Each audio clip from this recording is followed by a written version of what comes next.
when asked to give this talk, there's two things I always think about. And my wife says, what are you going to talk about? And she says, and why are you talking? So the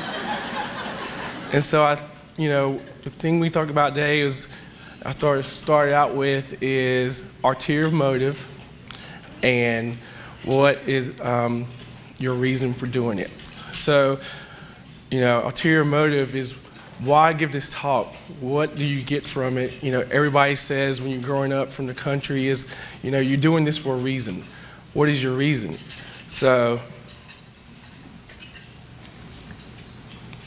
well, slideshow, please. Thank you. Let's back this up a little bit. So, first of all, I'm from Cresswell, North Carolina. Oh yeah. I'm as country as you're going to get in this place. Population, 250. So, my motivation is 90% of the time when you come into the hospital, it's probably somebody I know, my parents know, or somebody that we're related to in some way. So when we talk about heart disease, it's very close to home because this is my home.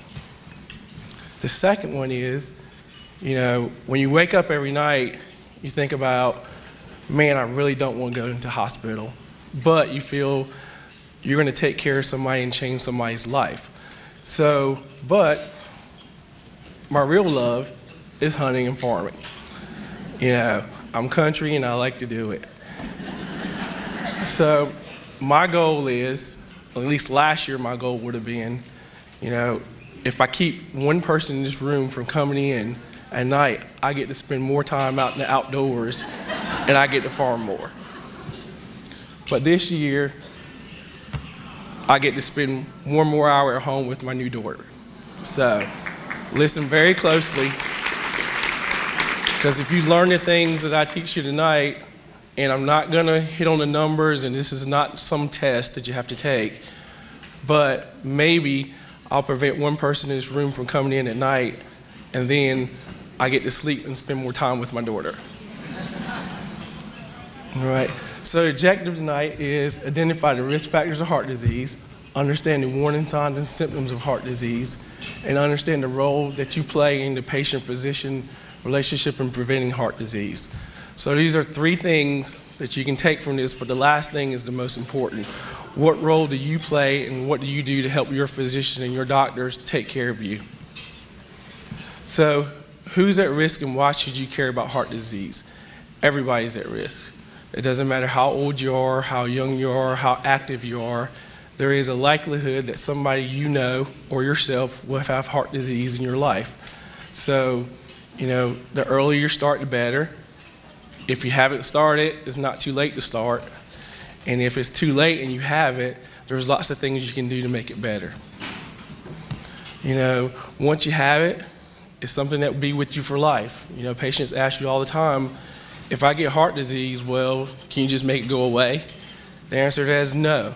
You're going to be on 4 to 5 medications whenever you start it, and it's not going to go away. There's things you can do to live with it, but the best thing you can do is prevent it. What are the signs and symptoms of a heart attack? You'll see numerous flyers, you'll see billboards around. There's a lot of money spent by a lot of organizations to prevent heart disease and to give you the knowledge and the understanding of what's your risk and when to know. And this is one of the most important slides because everybody presents differently. You have shortness of breath, chest pain, you're not able to do things you normally do.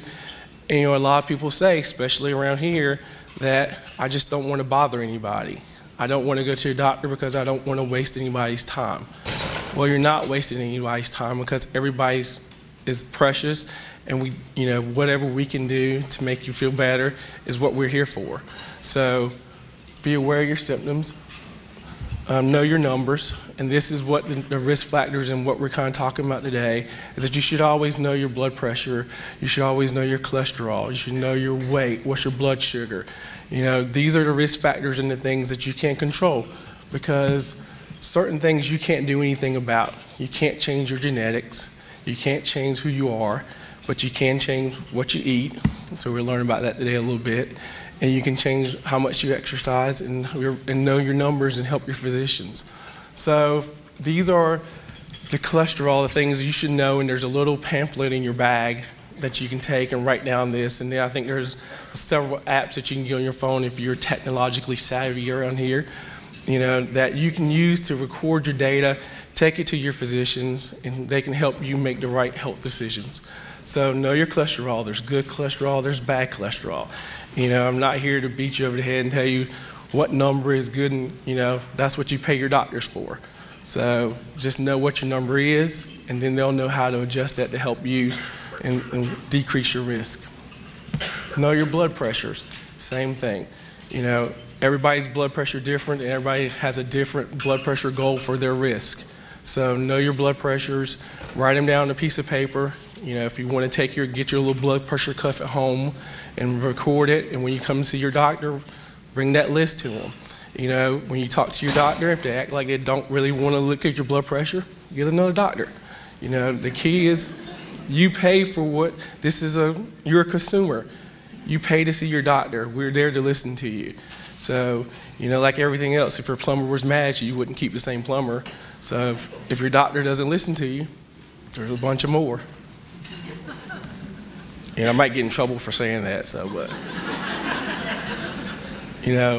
diabetes, one of the major risk factors. Know your blood sugars, check it regularly. Look at your hemoglobin A1C, know what your numbers are. Know what your numbers are for you.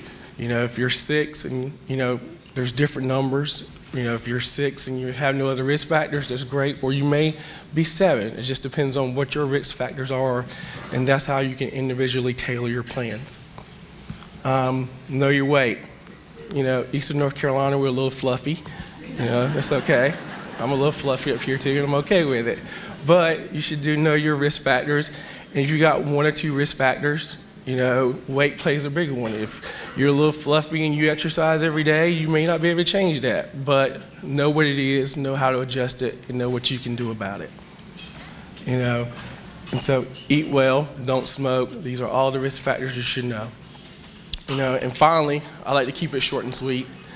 If one person in here takes this at home, writes down all their things, and prevents a heart attack, I get to see this smiling face every night. So that was my test. So everybody write that down. All right. Thank you.